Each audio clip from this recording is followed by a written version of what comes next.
कहो खुदा से मेरी मुश्किलें बड़ी हैं, ये मुश्किलों से कह दो मेरा खुदा बड़ा है। आती है आने या तो कर उनका खैर मकदम, तूफान से ही तो लड़ने खुदा ने तुझे गढ़ा। नमस्कार दोस्तों, मैं राजीव शर्मा दिव्य एजुकेटर्स पर आपका एक लंबे समय अंतराल के बाद में स्वागत करता हूं। कारण एक लंबे समय अंतराल का काफी रहे, कुछ अच्छे अनुभव, कुछ बुरे अनुभव। वायरल फीवर हो गया था, उसके बाद इंटरनेट की स्पीड बरसात के कारण बहुत कम हो गई। इन सभी चीज़ों से इंटरनेट की स्पीड कम हो गई, इसकी वजह से मैं आपके सम्मुख नहीं आ सका। इस बात का भी मुझे खेद है। कोई बात नहीं, आज से नित्य प्रतिदिन मैं आपके सम्मुख आने का भरसक प्रयास करूंगा। आज जान लो श्रृंखला करंट अफेयर्स को आगे बढ़ाते हुए हम आपको करंट अफेयर्स के कुछ महत्वपूर्ण इश्यू, जिनमें शैवाल स्फुटन यानी एल्गी ब्लूम, जो कि एक एनवायरनमेंट का भी विषय है और करंट का भी विषय है, इसलिए इसके आने की संभावना बहुत है। उसके ऊपर भी चर्चा करेंगे। आइए अपनी श्रृंखला को आगे बढ़ाते हुए हम देखते हैं कि हमें कौन कौन से महत्वपूर्ण प्रश्न लगे। ओलंपिक गेम्स के इतिहास के विषय में मैंने पूर्व में वीडियो डाल दिया है। उसको अब ओलंपिक गेम के परिणाम आगे भारत की स्थिति क्या रही, इन सबों की परिचर्चा को हम करेंगे। लेकिन ओलंपिक गेम के परिणामों को देखने से पहले आप मेरे ओलंपिक इतिहास का जो वीडियो मेरे चैनल पर डला हुआ है उसको जरूर देखें, तब आपको एक संपूर्णता का एहसास होगा। फर्स्ट क्वेश्चन हमारा कि 29 जून 2021 को G20 सम्मेलन, जो कि विदेश मंत्रियों की बैठक हुई थी, ये कहाँ हुई थी? ये इटली में हुई थी। इटली की राजधानी रोम है और अगर ग्लोब पर इसकी हम पोजीशन देखेंगे तो हमको ये यहाँ पर मेरिडियन सीट पर यहाँ पर ये दिखाई देगा। और इसको इटली को हम, चूंकि इसके आकृति बूट जैसी है, इसलिए इटली का दूसरा नाम बूटलैंड भी है। इटली के रोम शहर में विश्व का सबसे छोटा शहर, जिसे कि वेटिकन सिटी के नाम से जाना जाता है, वो असल में पोपो का शहर है और देश भी उसे बोला जाता है, तो वह वेटिकन सिटी है। विश्व का सबसे छोटा देश इटली की राजधानी रोम के अंदर पोपो का शहर है, जिसे कि वेटिकन सिटी के नाम से जाना जाता है। अब इसकी इटली की आकृति बूटलैंड जैसी है, तो मैंने आपको बता ही दिया, इसे बूटलैंड कहा जाता है। नेक्स्ट क्वेश्चन है कि विश्व तीरंदाजी रैंकिंग में किस भारतीय खिलाड़ी ने प्रथम स्थान प्राप्त किया? विश्व तीरंदाजी रैंक में प्रथम स्थान प्राप्त करने वाली दीपिका कुमारी हैं। टोक्यो ओलंपिक 2021 में क्वालिफाई करने वाली एकमात्र भारत की तीरंदाज महिला थी ये। और दीपिका कुमारी ने विश्व तीरंदाजी विश्व कप 2021 के तीसरे चरण में 3 स्वर्ण पदक जीते। महत्वपूर्ण क्वेश्चन है। पहला स्वर्ण पदक जीता वीमेन्स इंडिविजुअल स्पर्धा में। द्वितीय गोल्ड मेडल जीता मिक्स्ड रिकवर टीम स्पर्धा में। और तृतीय गोल्ड मेडल जीता वीमेन्स रिकवर टीम स्पर्धा में। इन्होंने ये 3 स्वर्ण पदकों को जीता था। टोक्यो ओलंपिक खेल के परिणाम भारत के लिए सुखद भी रहे। अपन यानी हमारा देश भारत जेवलिन में यानी भाला फेंक में प्रथम गोल्ड मेडल प्राप्त करने वाला, भारत के अंदर प्रथम गोल्ड मेडल आया तो उसको भी हमने जीता। ये इस तरीके से इसको याद करने के लिए 1 का दुगना 2 यानी 1 2 यानी 1 गोल्ड 2 सिल्वर और 2 का दुगना 4 यानी 4 कांस्य यानी ब्रॉन्ज पदक जीते।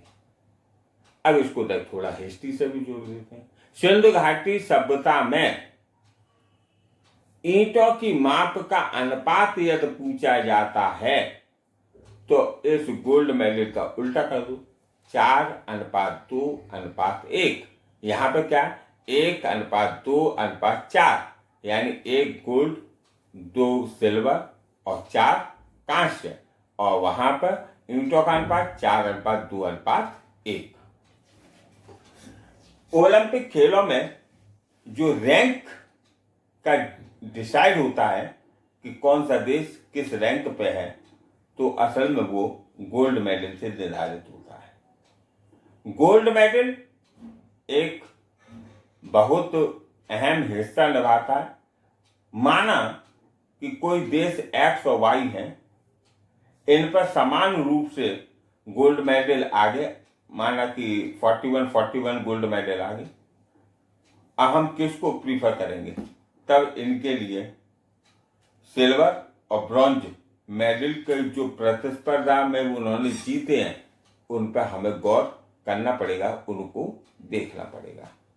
यदि गोल्ड बराबर है तो, अन्यथा गोल्ड बराबर नहीं है तो जिसके पास में गोल्ड मेडल ज्यादा है उसको रैंक में रख लिया जाएगा। टोक्यो ओलंपिक 2021 जो कि जापान में हुआ था, हमने अपने पूर्व के वीडियो में बताया जापान का नाम प्राचीन नाम निप्पन है। और इसमें 4 देश प्रथम स्थान पर रहे। सबसे पहले सर्वोच्च स्थान पर रहने वाला देश अमेरिका रहा। अमेरिका ने 39 गोल्ड, 41 सिल्वर, 33 आपका कांस्य यानी ब्रॉन्ज जीता। और इन टोटल गेम उसने मेडल जो जीते वो 113 मेडल को जीता था। द्वितीय स्थान पर यानी सेकंड रैंक में कोविड-19 का जनक, शैतान की धुरी और औपनिवेशिक शासक बनने की चेष्टा रखने वाला, धूर्त, विश्व के तमाम लोगों की हत्याओं का दायित्व वाला व्यक्ति। हमारे भारत के मैप में देखें तो हमारे दाएं बाएं बहुत बड़े धूर्त और पापी किस्म के देश हैं। हमारे उत्तर पश्चिम में तो आप समझ ही गए होंगे कौन है, और हमारे उत्तर पूर्व में भी आप समझ गए होंगे। ये धूर्त देशों की एक श्रृंखला पूरी की पूरी जुड़ी हुई है। तो चाइना ने 38 गोल्ड, 38 गोल्ड, 32 सिल्वर और 18 ब्रॉन्ज पदक जीतकर 88 कुल पदकों को जीता। तीसरे नंबर पर जापान। इस देश से हमें बहुत कुछ सीखना चाहिए। हिरोशिमा और नागासाकी पर परमाणु बम, जिसको नाम दिया गया था लिटिल बॉय, वो गिरने के बाद काफ़ी जापान को नुकसान हुआ, बीमारियां हुई, आनुवंशिक बीमारियों से लड़ा जापान, क्योंकि रेडिएशन हुआ तो आनुवंशिकता पर भी असर पड़ेगा। तो जापान ने 27 गोल्ड, 14 सिल्वर और 17 ब्रॉन्ज पदक जीतकर 58 पदक धारण किए थे। यूके यानी यूनाइटेड किंगडम यानी ग्रेट ब्रिटेन, ये भाई साहब वो देश हैं कि जिनके कॉलोनी में जो रहे आज तक वो शांति से रह नहीं पा रहे हैं। चाहे हांगकांग का मसला हो, चाहे मकाऊ का मसला हो, चाहे इंडिया पाकिस्तान का मसला हो, कोई भी मसला हो, भाई साहब का असर बहुत अच्छा रहा है। तो यूके में 22 गोल्ड, 21 सिल्वर और 22 ब्रॉन्ज, इस तरीके से इसने 65 मेडल जीते टोटल। इंडिया वीरों की भूमि, जम्बूद्वीप, आर्यवर्त, भारतवर्ष, तमाम नाम हैं हमारे देश के, और इस देश को बार बार नमन करने का मन करता है। इसमें पहली बार गोल्ड मेडल आया, बड़ी तबीयत खुश हुई। वो हमारा प्यारा देश इंडिया है।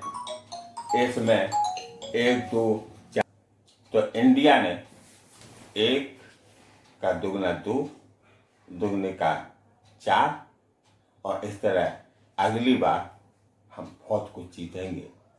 हमारे पास में 140 करोड़ की जनसंख्या, बड़ी प्रतिभाएं हैं हमारे देश में। एक अच्छा स्टार्टअप हो जाए तो हमारा देश विश्व गुरु बनने की राह में चल रहा है, और हमें उम्मीद है कि विश्व गुरु बना रहेगा। अब नीरज चोपड़ा ने गोल्ड मेडल जीता, और नीरज चोपड़ा ने गोल्ड मेडल जीतने के बाद नीरज चोपड़ा भारत के प्रथम खिलाड़ी हैं जिन्होंने भाला फेंक में गोल्ड मेडल जीता। अब आप आइए, रवि कुमार दाहिया रेसलिंग में सिल्वर मिला इनको, 57 किलोग्राम में जीता। मीराबाई चानू ने वेट लिफ्टिंग में 49 किलोग्राम महिला वर्ग में सिल्वर जीता, और पीवी सिंधु ने वुमेन्स सिंगल बैडमिंटन में कांस्य पदक जीता। वुमेन्स वेट बॉक्सिंग में लवलीना बोर्गोहेन ने ब्रॉन्ज पदक को जीता।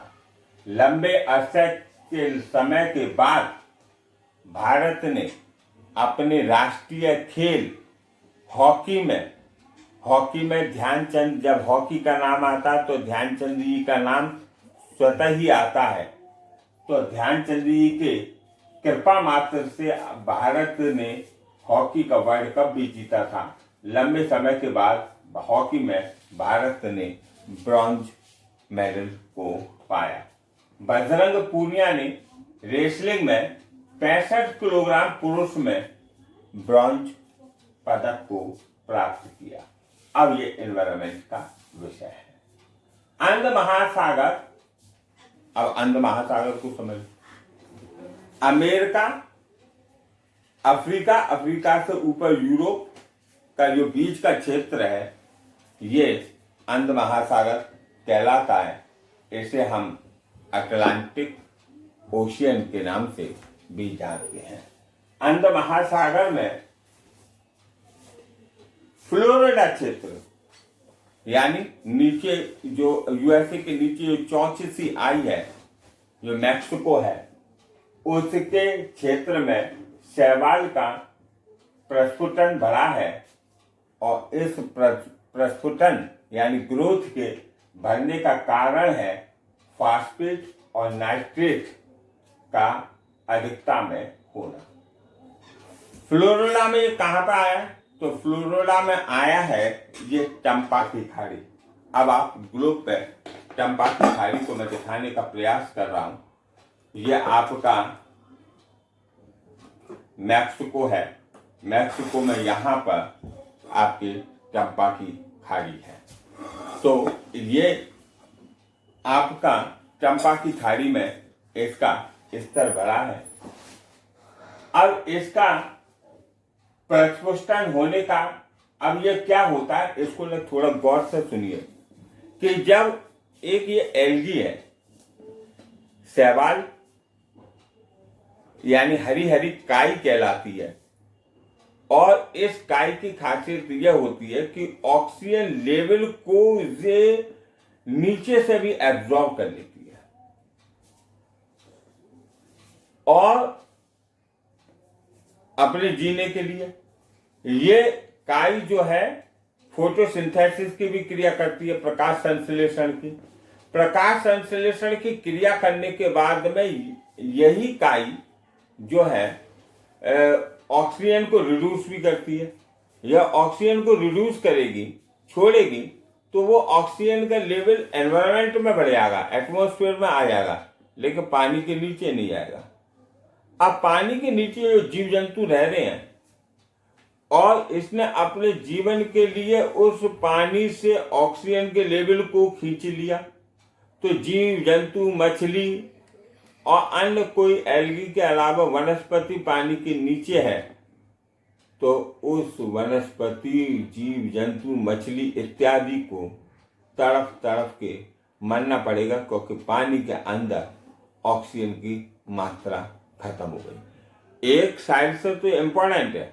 अब क्वेश्चन आपका यूं आया है कि सबसे ज्यादा आपका ऑक्सीजन कौन छोड़ता है, तो एल्गी छोड़ती है बहुत मात्रा में विश्व में, और ये ऑक्सीजन को छोड़ती है तो वातावरण भी शुद्ध होता है। सबसे ज्यादा कार्बन डाइऑक्साइड को एब्जॉर्ब भी करती है, फोटोसिंथेसिस की क्रिया करती है, और बड़े क्षेत्र में ये मौजूद है। तो इस तरीके से भी ये इम्पोर्टेंट है। अब इसके मेन कारण क्या होता है कि फास्फेट और नाइट्रेट जब पोखरिया, तालाब, नाला, समुद्र के किनारे इत्यादि में जब एल्गी में फोटोसिंथेसिस की क्रिया होगी, तो ये बड़े क्षेत्र में होगी, और कार्बन ऑक्सीजन का लेवल भी बड़ी मात्रा में ऑक्सीजन को रिड्यूस करने का भी काम करती है। ये एनवायरमेंट फ्रेंडली भी है और अनफ्रेंडली भी है। अब हमको देखना है कि इसका कारण क्या है, कारण प्रस्फुटन के क्या है। ये प्राकृतिक यानी नेचुरल और आर्टिफिशियल दोनों के कारण हो सकती है। ध्यान है, इनमें कथन यानी सॉरी रीजन और असर्टेशन से क्वेश्चन बना सकता है आयोग।